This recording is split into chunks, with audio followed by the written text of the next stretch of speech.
Eoghan Corry, editor of Air and Travel magazine. Eoghan, what say you?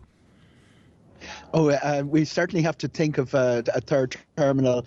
We're already, by the way, at numbers, 32, 33 million, where under the planning permission, Dublin Airport have reached their cap. And the terms of the planning permission is that they should be submitting plans for a third terminal when they go beyond that. So we're at a point now where sometime this year, the big decision on the third terminal needs to be made. Dublin Airport saying, fine, we can make to 40 million on our existing two terminals. The previous Transport Minister was a big fan of a third terminal on the western campus. It's undeveloped, it's 634 acres, and it would change the front door of the airport from the M1 to the M2, which would solve a lot of traffic problems.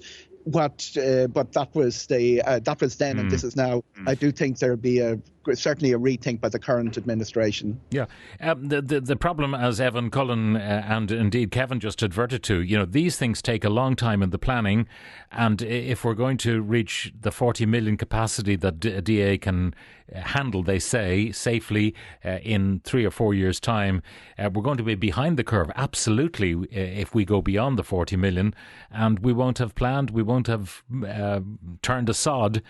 We could be in a very constricted position. And we're looking at 80 million in 2050. That's the sort of long-term growth that's been looked at. We wouldn't need a third terminal, Pat, if what is now Terminal 1 had been better built. The way Dublin Airport evolved, that beautiful 1943 Desmond Fitzgerald, it's a listed building. You see it on the skywalk on the way to the Ryanair gates. But then Leo Carroll's building in 1971, it was pretty much functional, but little bits were added onto it along the way. So you ended up in a very chaotic situation by the time the third, what is Terminal 2, the Clive Pascal building, was opened in 2009. They're badly connected together. Passengers have difficulty moving between them, and the bags have even greater difficulties. That leaves Dublin Airport as it stands as a sort of an inverted C, and they're talking now about building 6 or 8 new contact gates to the north of that. But even to move anywhere there, you're talking about demolishing hangars, you're talking about problems on the passenger side as well. Dublin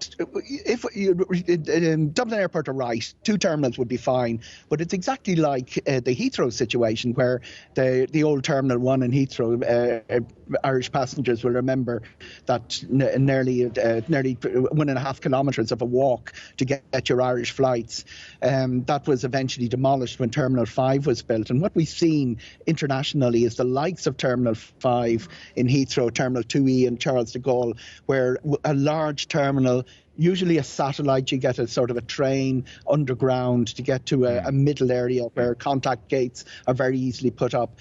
If that was an option for Dublin, that was probably the way they should have gone. And if they're thinking of a terminal, a third terminal, they would probably best do something like that and do it on the western side, because the inherited terminal, what is now the Terminal 1, is such a mess on the eastern side. All right, well, they need to start doing something fairly quickly. Thanks very much to Eoghan Corry,